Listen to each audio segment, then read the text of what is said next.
to the Black Donald Trump supporters. Remember when Rafiki held Simba in the air? Remember how the zebras celebrated?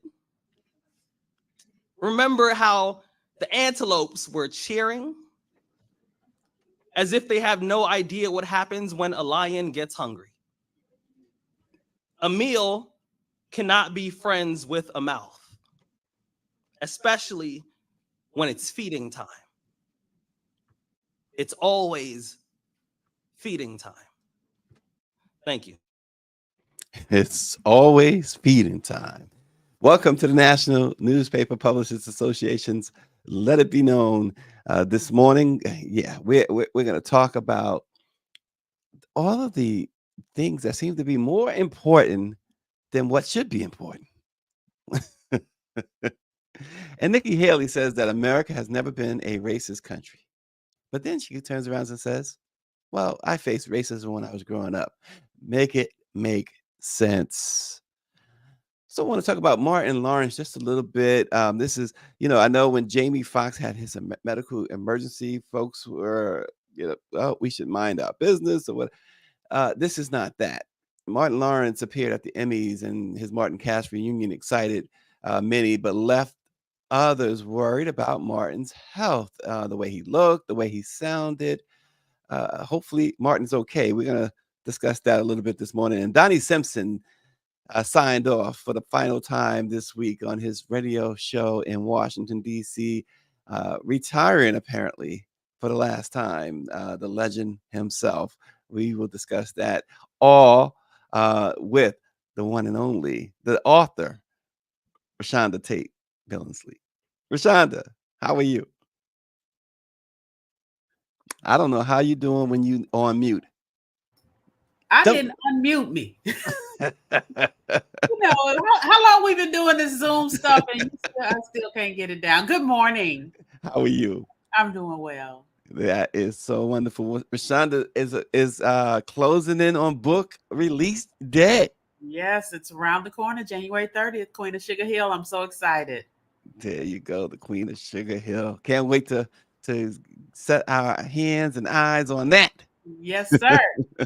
Rashonda's going on tour too with that book, so y'all got to look out for Rashonda. She might be coming to a neighborhood near you with the Queen of Sugar Hill. It's about the great Hattie McDaniel, the great actress. That a lot of controversy, Rashonda, with her. A lot of controversy. I'm sure we're gonna get a lot of clarification in that book, right?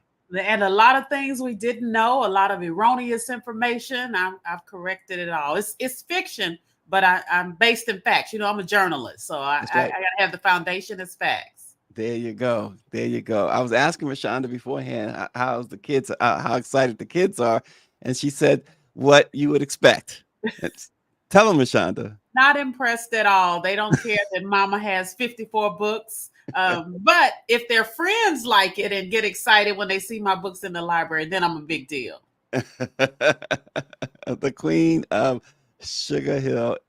Hey, y'all better start ordering that book now. I know. That's how that's how you get on the bestsellers list. That's how you send a message to the publishers to get more African-American books that on their roster by doing well. So that's and it is key. It is key.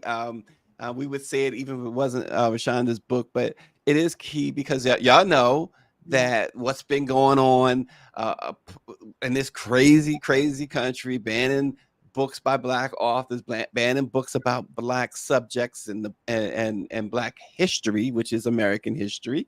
And Hattie McDaniel, as Rashonda noted, a lot of misconceptions out there. So, the first Black woman to win an Oscar, right? Correct. Why not want to know? Yeah. Why we definitely want to know because soon, if they have their way, and from the looks of things, they are getting their way, we won't be able to know anything about Hattie McDaniel or even, hey, bring it even forward, Sidney Poitier. We may not know anything about Denzel Washington in the future. And there'll be a big gap because the next woman to win an award was Whoopi Goldberg. So Hattie McDaniel won in 1940, and the next Black woman didn't win an award until Whoopi Goldberg. So Goldberg, and that was in what, the 80s? yes, Holy late smoke! 80s, early 90s. It's crazy, and we deal with a lot of racism in the book, and how the winning the award didn't change her life.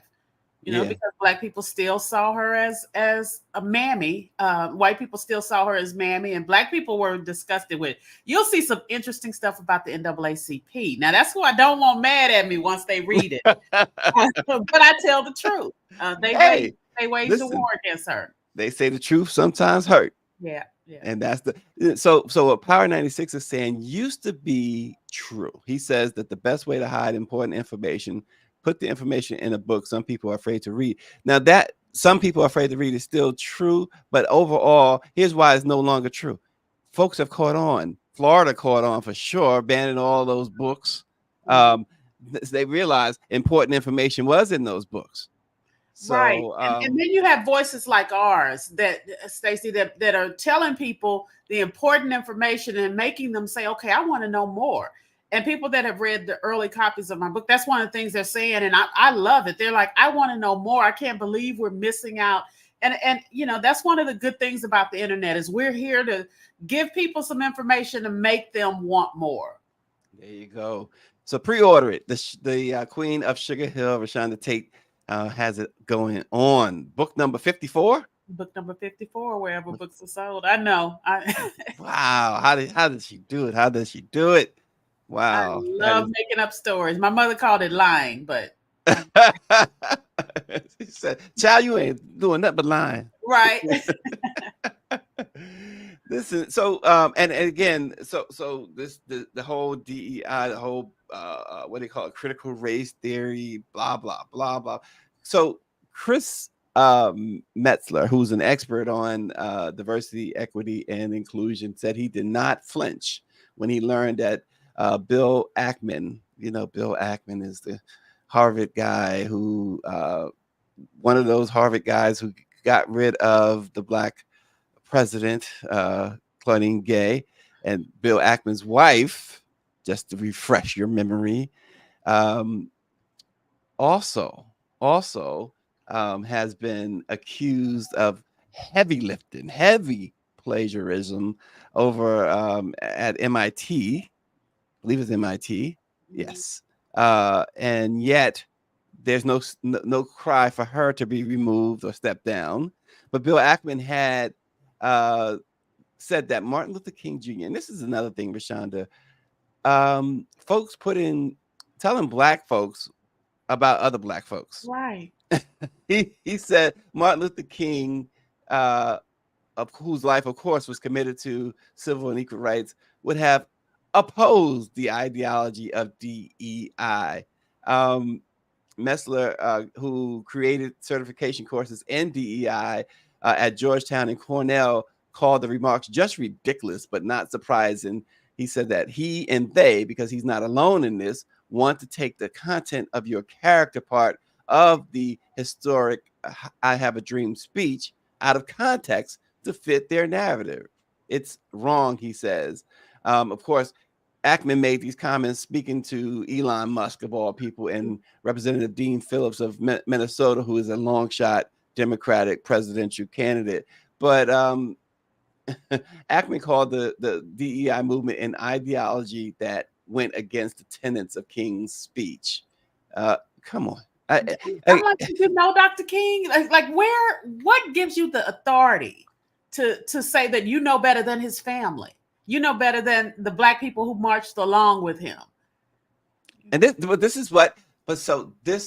all of this stuff, we talked about the books, and things like that, things people know, but why are we ignoring all of this stuff? And we're showing that we're ignoring it because we got people who will stand up in our faces and tell us, people who look like us will get paid to say things like Uncle Trump. Yeah. It's ridiculous. It's absolutely ridiculous. And to hear Ackman, who David Youngblood says is a hypocrite and a racist, to hear Ackman say this and people go along with this, it's absolutely insane. It tells you the direction that they have been fighting to take this country in, not just Donald Trump. Yeah. Now, Donald Trump is just the spokesperson for so much of what they already feel and carry. He just says it out loud. And now he's empowered others like Bill Ackman to say it out loud. That's utterly ridiculous. You see this stuff and it's like, folks, we really have to be intentional on what we're doing. I think that really, Rashonda, that this is truly a state of emergency for people of color, particularly African Americans. I think we're in a state of emergency. Right. And I think that folks, Black Press, NAACP, Crump, and all of them, even Sharpton and Nan and all Rainbow, there needs to be a let's put our difference aside. Mm-hmm. We know we all got differences, but let's come to the table and don't leave anybody out. And figure this out, because we keep saying collectively what we can do, and we can collectively if we ever were to do it. Yeah. And next week, tomorrow, next year is not the time. Today is the time. Today. Because this has gone way beyond tolerable. It's now at crisis mode. And no matter how you look at it, I don't care. People say, well, what's so bad? What's so bad? Don't you see what's going on? Mm-hmm. When you can have, Rashonda, somebody who, just imagine Barack Obama being indicted on 91 criminal counts, including essential treason, selling U.S. secrets to foreign governments for profit, of course, sexually assaulting women, saying you could sexually assault women and get away with it. Imagine Obama doing all of that. And then Obama, even as he's doing all of that, is the front runner for presidency. How would that, come on. You know, that's not even the realm of possibilities. The man made headlines for wearing a tan suit, you know, so and to still stand by their man is just an indication of where we are as a country. Barack Obama could not have Sasha and Malia in the White House making money like the Trump kids are. He couldn't have his personal funds, his personal businesses. Imagine that, you know, he's sending world leaders to live in Obama Towers, to spend the night at the Obama Hotel. Yeah. All these Trumpsters would be up in arms. And of course, inciting a deadly insurrection. Right. Imagine him telling Black Lives Matter, go storm the White House or the Capitol. And then later on trial, and you know, somebody dies, let alone somebody dies after Obama tells them to go storm the White House. We know it's a wrap. He wouldn't have even made dog catcher election. Dog catcher. But it's stuff like that, though. When folks start saying that, well, you know, this person, and they talk about Biden. Again, I would never get involved in telling people about voting and how to vote or whatever. But when they talk about, well, 1994, Joe Biden signed that crime bill that hurt Africa. He wasn't the only one. He wasn't the only one, but that was 1994. And yes, he did it. Clinton, all of them, right? The Congressional Black Caucus was behind that crime bill too, right? But here's the thing. So what he did some 30 years ago, and you know, he was one of what? How many signatures needed? Right. At least 50, right? To pass the bill. Correct. In the Senate. At least 50. So he was one of at least 50. The president signed it. The Congress. So at least what? It takes about 100 and no, actually what? 212 in Congress. 213, something like that, to pass a bill too. 213 of them. So at least 200 and something Congress people and 50 senators other than Biden signed that, back that bill. He's the only thing smoking right now for he as he loves to say, saving the democracy and stuff like that. But imagine holding that against a person that what they did 30 years ago. Folks better wake up, because here's the part about it. You get convicted of, say, a petty crime when you were 18, and now you're 40, and you've lived a clean life since, and now they're telling you, well, we're not supporting you because of what you did with that when you were 18. This is what they're saying. This is what a lot of folks are saying about Biden. And the fact that you do have to go back so long, and the alternative, you can go back to yesterday or the day before or last week to find something egregious. Mm-hmm. And I do get, especially you see this a lot with African Americans. Well, we need a third candidate. Well, we do, and we need to organize, like you said, and collectively bring that forward. But we got to be realistic as well. Well, who's your third candidate right now? R.F. Kennedy? You don't have one, right? That's why I'm saying this is something that you can't come and say, okay, we need a third candidate a year out from the election. This is something that has to be organized and strategic. And I think that's what we miss a lot in the Black community. We're not strategic. We act on emotions. We don't like Biden. We don't like Kamala Harris. So I'm just going to vote this third person without strategically organizing to bring in, if that's even possible, a third candidate, an alternative to the two.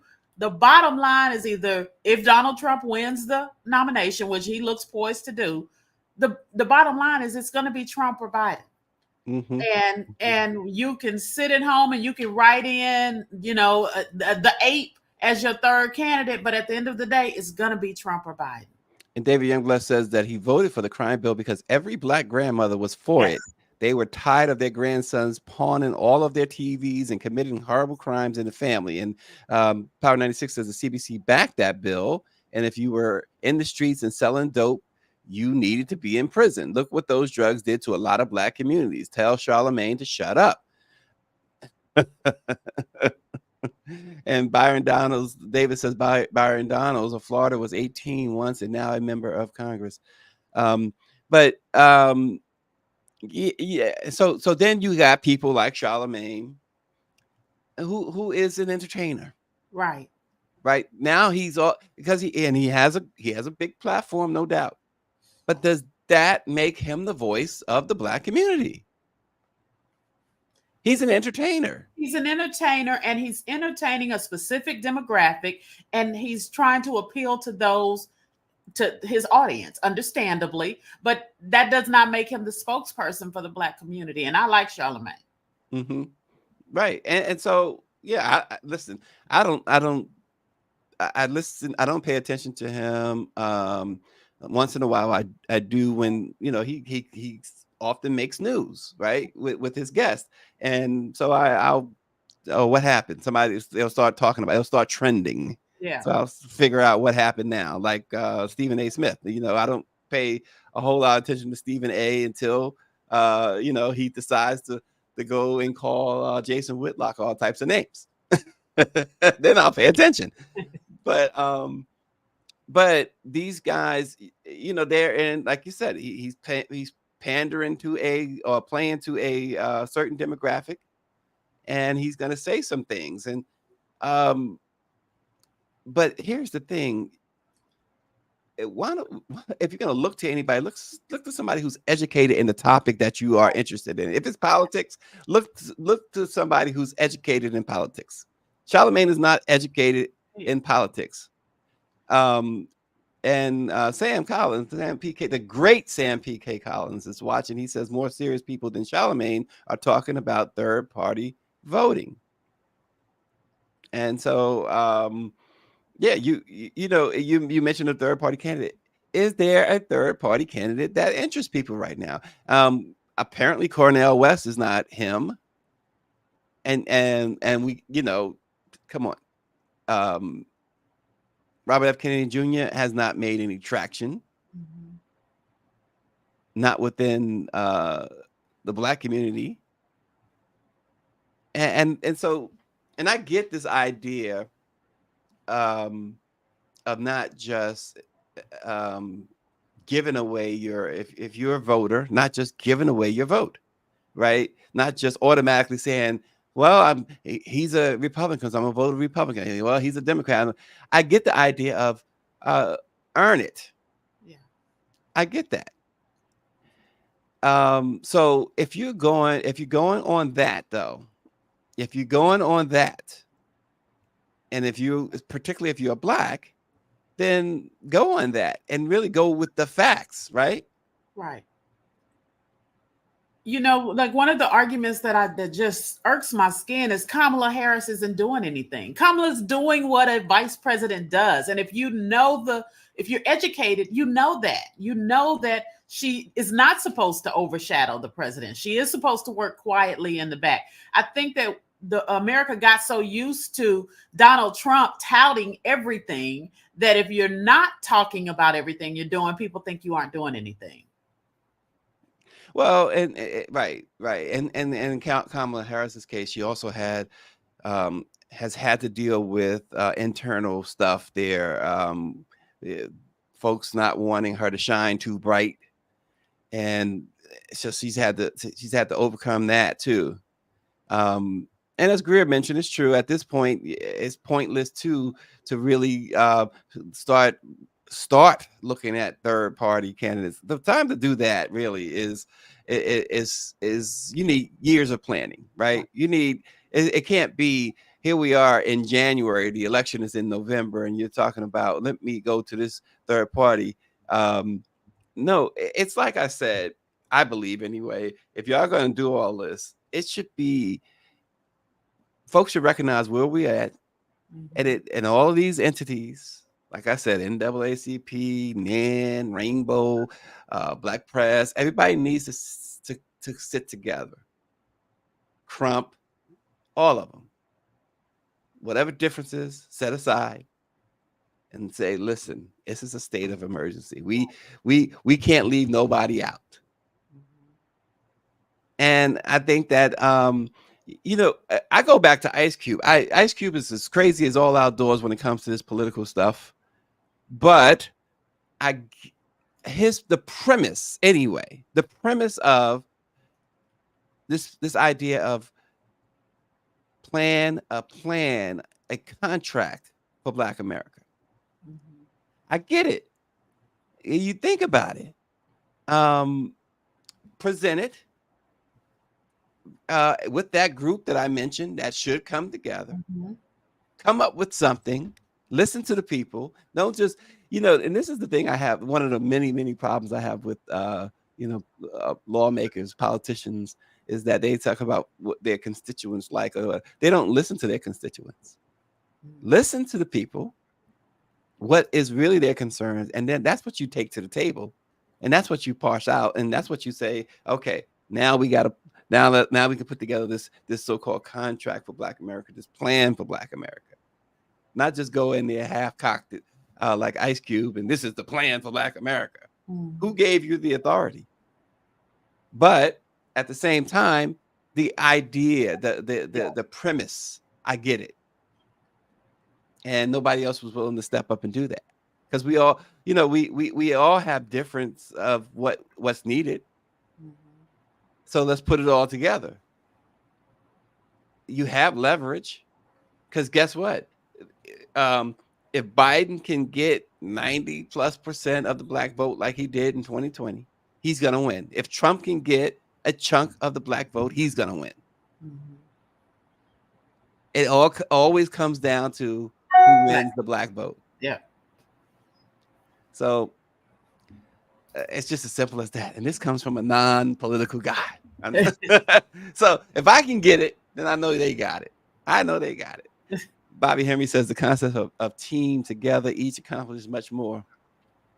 Yeah, each accomplishes much more. Oh gosh, Rashonda, there's so many distractions. It really is. Nikki Haley is another person that's on the radar this morning because of her silliness, her ridiculousness. She, she came in third. Party? Are you involved in a racist party? No. We're not a racist country, Brian. We've never been a racist country. Our goal is to make sure that today is better than yesterday. Are we perfect? No. But our goal is to always make sure we try and be more perfect every day that we can. I know I faced racism when I was growing up, but I can tell you today is a lot better than it was then. Our goal is to lift up everybody, not go and divide people on race or gender or party or anything else. We've had enough of that in America. That's why I'm so passionate about doing this. I don't want my kids growing up where they're sitting there thinking that they're disadvantaged because of a color or a gender.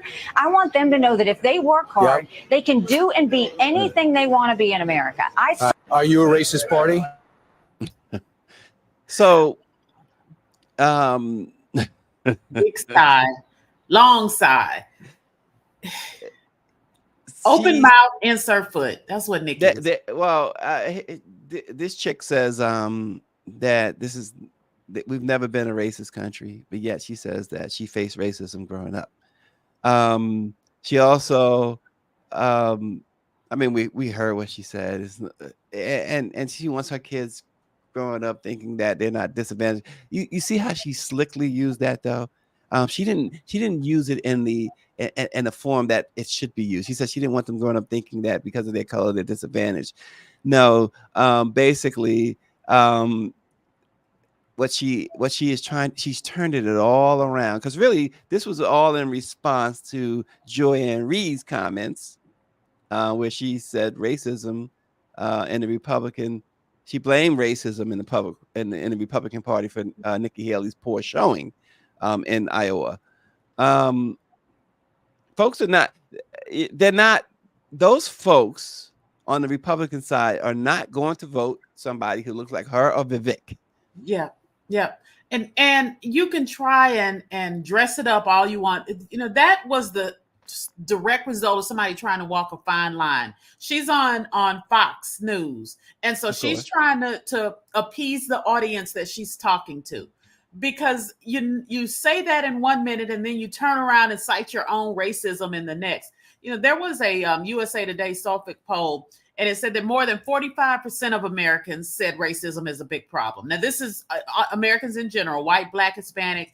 Only 14% of Americans said that racism wasn't a problem. So Nikki Haley is in that 14% of Americans.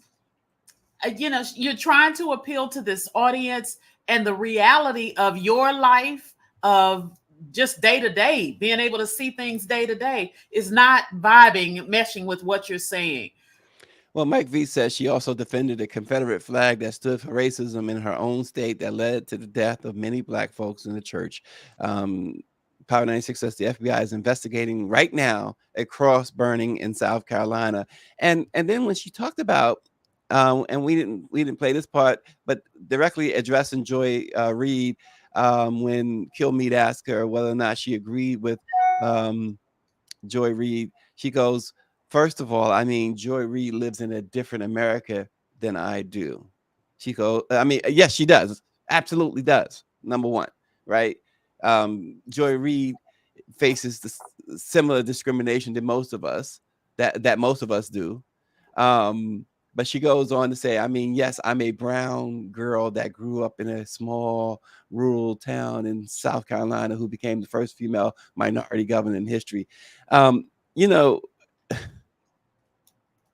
She has this disease called stupid.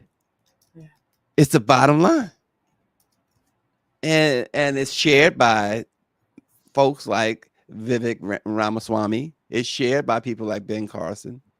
It's it's not necessarily a contagious disease, but certain people have it.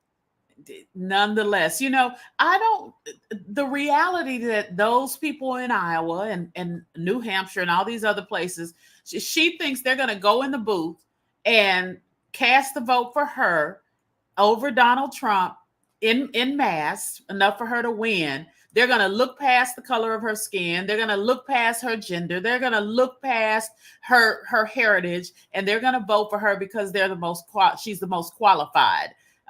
It's just not going to happen. That, my dear Nikki, is racism embedded.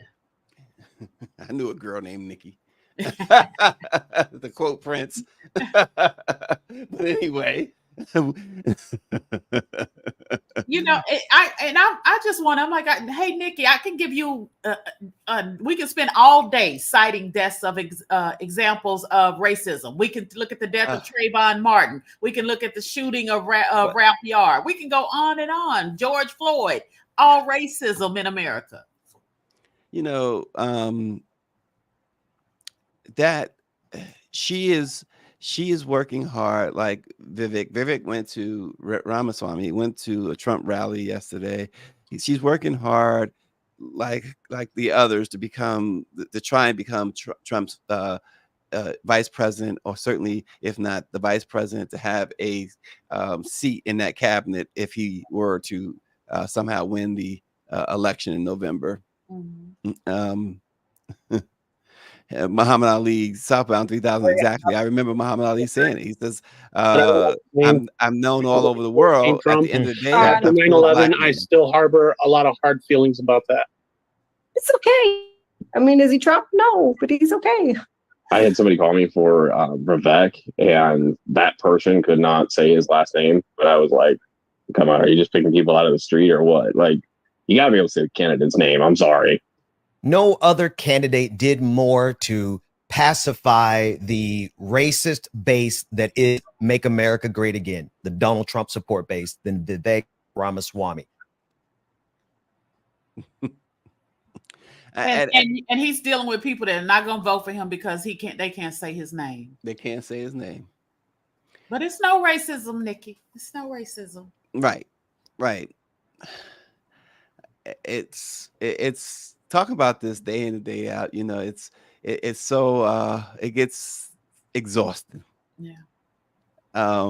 Because it's exhausting mainly because there are still too many who fall for it. Yeah. And they're in this standstill moment or position where they just will soak it in. And this is the problem with soaking that stuff in. Then you start rationalize on it where there is no rationalization for the type of hate, the type of stuff that they have planned if they win in November. Yeah. I remember folks saying back in 2016 when Trump first ran about, I better get my passport and stuff like that. There were some who were serious and they did get their passport, and some who were even more serious. Not only did they get the passport, so they did leave. But I'm here to tell you, those folks, let them in November before the swearing in. Make sure you got a home overseas somewhere. Yeah. If you are a person of color, of any color, other than Trump's color. It's just that serious. And I said this the other day, or yesterday, or whatever, when we talked about what they're doing with DEI. We heard Ackman with DEI. He's not the only one, by far not the only one. The ban of Black history and books and stuff like that. Rashonda, I said this too. We worry about Black books and Black authors like yourself and myself. But what about the Black press? What happens to the Black press if these people take over? we're going to become the muted press. We're going to, and people will say things like, oh, that's not going to happen. He couldn't freeze your bank accounts, and he couldn't. We've seen he can do a whole lot of things. He can rip the FCC licenses from places like MSNBC and see anybody that criticizes him. So, my issue is a lot of people on the Republican side play the long game. They don't care for Trump. They don't like it. They don't like his brashness. They don't like all the chaos that he brings. But they like, at the end of the day, that he has their people sitting on the Supreme Court. He has their people sitting in judicial offices all over the country. He plays the long game. So they're in it for the long run. Well, and like you said, too, when folks are, oh, they can't do that. They can do whatever they want, and they're proving it. Look, in Florida, Bobby Henry's watching. In Florida, there is a bill that they're going to pass, and it's totally dominated by Republicans in both the House and the Senate. Totally dominated by Republicans, of course, the governor's mansion, and there's no more. There's people who is as racist as DeSantis, but not more racist than DeSantis. So this bill, if you accuse anyone, if you say anyone is a racist in Florida, you can be jailed, and you'd have to pay at least $35,000 to the individual that you accused of being racist, even if they're racist. So they talk about the hashtag DeSantis said don't say gay. You will no longer very shortly be able to use the word racist or racism in Florida. So but they're advocates for free speech. Right. So they can do whatever they want to do when they have the power, and they have the power in places like Florida. They have the power, and Texas. I think they have a good amount of power in Texas, but it's to a point where it's still kind of checked, right? But give them the House, the Senate, the presidency, and watch what happens this time. They showed you the last time what they were aiming to do, and this man, their leader, their Jim Jones, that gives them the Kool-Aid all the time. Basically, he has said he's gonna do this. He's gonna be a dictator. He has said that he's going to have people shot down in the streets. He's gonna have his he says he believes, he said his lawyer said this in court. He believes that he could actually have SEAL Team 6 assassinate a political rival. But this is also a man, Rashonda, who said he can grab a woman by her private parts. He also said he could shoot someone on Fifth Avenue in New York and get away with it without repercussion. And so far, here's a guy. He's been convicted civilly convicted of sexual assault, right? Extreme. The judge said he called it massive business fraud that he committed. 91 charges. So far, he has proven that what he said about grabbing a woman by her private parts, about shooting someone on Fifth Avenue, all of that is true. He's proven that to be true so far. Nothing has dispelled that myth or shown it to be a myth. And listen, these trials that we keep talking about with the 91 charges, they may not even take place. Right. They may not even take place. It was all just pomp and circumstance so far. Because all these filings, all these motions, and let's not forget, and I think you said it earlier, he owns the Supreme Court. Right. And people say, they can't do this, they can't do that. Well, Clarence Thomas has showed, listen, we got the power.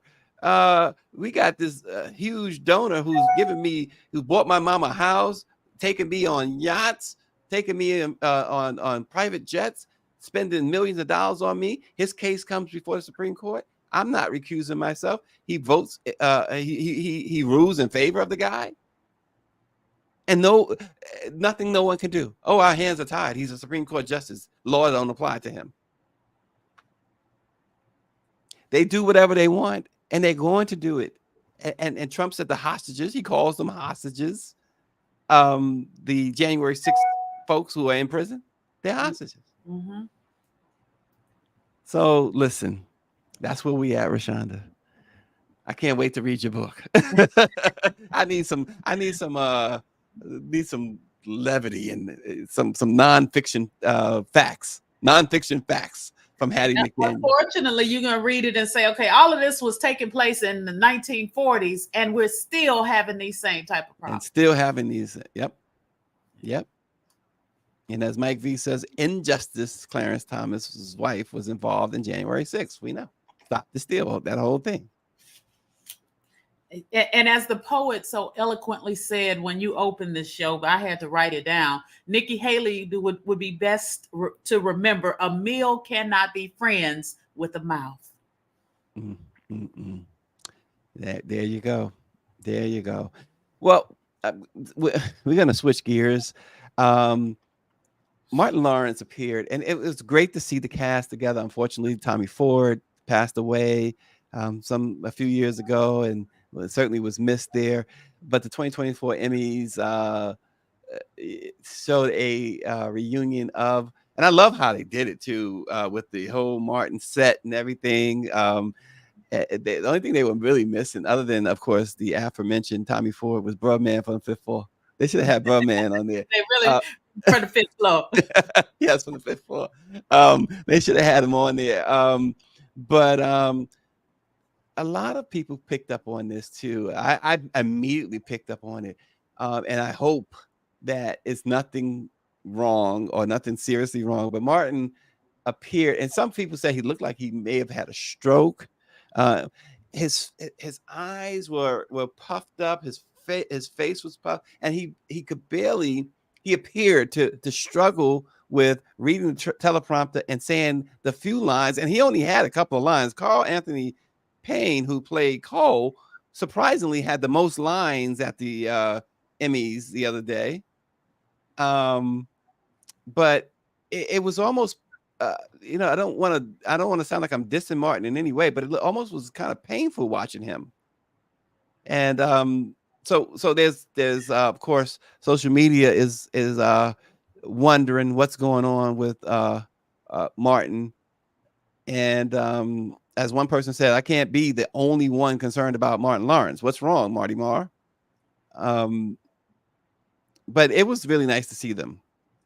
It was. I was happy to see that. I was disheartened to see the comments afterwards about Tisha Campbell. Now they did praise her beauty, but they went on to say, it's almost like they made it look like you've looked horrible for the last 20 years, and now you finally look nice. The comments to her were just really heartbreaking.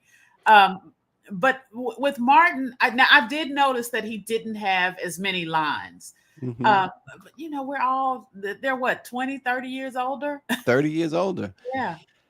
Yeah, and it wasn't the fact that he didn't have many lines, because again, I think Carl Anthony Payne had certainly, without question, had the most lines there. I mean, he was very prominent in that reunion, but it was how he appeared. Yeah. And when he did speak, the very few words he did speak, it just seemed like he was way off. And I'm not saying that he was on any type of drugs or high in any way, because I don't think he was. I think that we were looking at not only a man who's 30 years older than the last time we seen that cast together, but we're looking at a man who has some health issues. Mm-hmm. And I hope that it's not anything that is overly serious. But I mean, if you look at his appearance, and his face in particular, his eyes and his cheeks, and it just looked like there is something off about Martin Lawrence, who's usually extremely animated. I mean, the way he moved, if we see him walking there, it was just something going on with Martin that doesn't appear right. And we're talking about somebody, yes, who's 30 years ago is when we last seen them together, but Martin is in his 50s. Mm-hmm. And it just didn't seem right. So hopefully, I say all that to say we certainly here at Let It Be Known hope that Martin Lawrence is in good health, and that we will again see him on the screen or on whether it's television, movies, or whatever. Power 96 says he doesn't watch award shows. I don't need. I just caught the clip, and that struck me when I saw the clip. Yeah. And he said, I'm sorry. He also goes on to say Martin in a different and few other shows, a different world and a few other shows helped me through my teen college years and my early military career. But go ahead, Rashonda. I'm sorry, I cut you off. Yeah, it was just that, unfortunately with the celebrities, especially ones that we, grown up watching, it's their health issues aren't usually publicly played out, and they rightfully so don't want them played out. Mm-hmm. I think that, if there is something wrong, he saw the big moment that had been presented to them with the Emmys and decided to go ahead and step out. But I, as talking with a lot of them, as you know, this is why they choose to stay in the background, because then it becomes a what's wrong with them. And, their fans rightfully want to know, and they want to just heal in private. Mm-hmm. Yeah, exactly. And this is with Jamie Foxx, when his issues, there was a lot of talk of, the media should mind its business and things like that. And yeah, I think some of that was born out of just genuine concern for that entertainer. And in Martin's case here, this is just me not speculating, but just hoping for the best for him, because I don't think he would disagree that was not Martin Lawrence at his finest. Mm-hmm. As far as his appearance, the appearance of some sort of health issue. So we hope for the best for Martin Lawrence. And speaking of some of the greats, legendary radio, in case you missed it, legendary radio and media personality Donnie Simpson signed off the air, possibly for the last time. His illustrious career spanned 55 years. He opened up on Twitter the morning of his final show on January 12th, saying, "Today's the day. Please make sure you tune in to my last day. Let's celebrate together as I thank each and every one of you for your support during my 55 years in radio." Such an icon. Of course, ladies love Donnie Simpson. guys love Donnie Simpson because he was he was great and so smooth at what he did. His early beginnings were in Detroit, actually. He was at WKYS and WMMJ in Washington, and then of course he etched his name in the history of radio as a true pioneer. And of course, we remember him too, Rashonda, as a VJ, video jockey, not a disc jockey, but a video jockey, Video Soul on BET. Talk about someone being ingrained in your life, right, as you're growing up.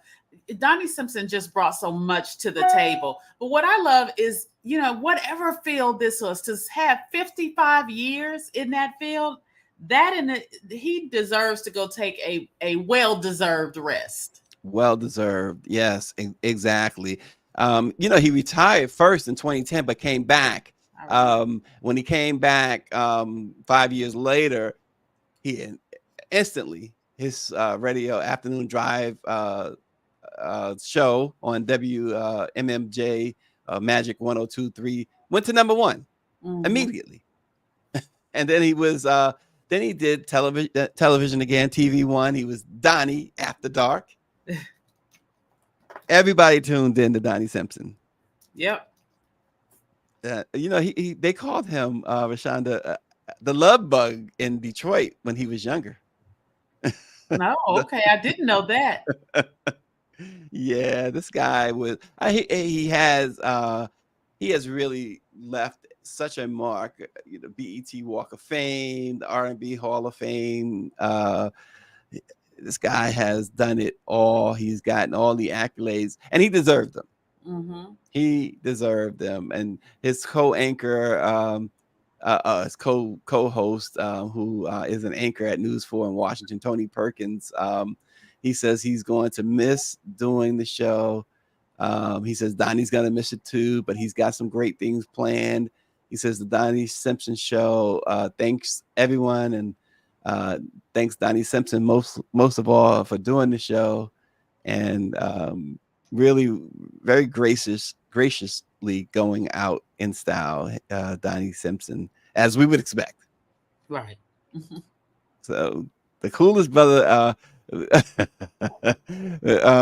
Power 96 says, good old Donnie Simpson, the coolest brother to rock an S curl. May he enjoy his retirement.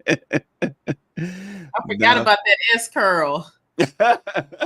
But it's so here's the other thing that we're charged with at the Black Press, I believe anyway. That is to celebrate Black excellence. And Donnie Simpson was excellence all the way around.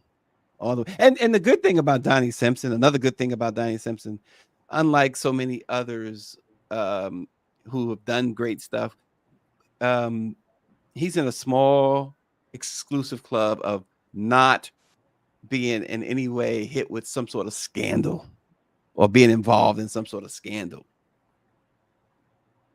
Yeah. Not that I can recall, Rashonda. Anyway. No, I mean, and to go that long. Yeah. In that business. Mm-hmm. That business begets scandal itself. I mean, you're in that business and something's going to pop up at some point, right? Right. Right. I mean, there's only a few. I mean, look, I think about Sidney Poitier. I think about even Denzel Washington. No scandal with those guys. Right. And I love to see it. I love and don't get me started on Denzel and Sam, because I love to see Black love, and I love to see them still with their Black wives all these years long. But really, it is to go that long in this day and age, especially without scandal. So I really I applaud Donnie Simpson. I'm so happy to see him get his flowers. Yeah. Greer says, knock on wood for Denzel. I know, right? All I'll say is, whatever any of them are doing, the world doesn't know about it, and that's as it should be. Yeah, y'all Black women ain't gonna let nothing happen to Denzel. Y'all just not gonna have it. Y'all not going for it. She said a man that fine. I know. I was when I was working on a book, and I had Denzel, and my daughter said, "Can we get another fine person? Can you stop using Denzel as the barometer for all fine Black men?" Oh gosh, yeah. Y'all just not gonna let that happen. I could tell. There's not many that are untouchable, but Denzel is certainly on the top of that untouchable list for you crazy Black women. And listen to your daughter. Find yourself somebody else. No, right. No, but congratulations to Donnie Simpson, and congratulations to you, Rashonda. I can't say enough. 54 books, and this latest one should really be quite the read for anybody who picks it up. Hopefully everybody will pick it up. Start pre-ordering it now. All of the major spots. Is there any particular I mean, we know Amazon and Barnes & Noble and all that, but any particular place that you want to point people to?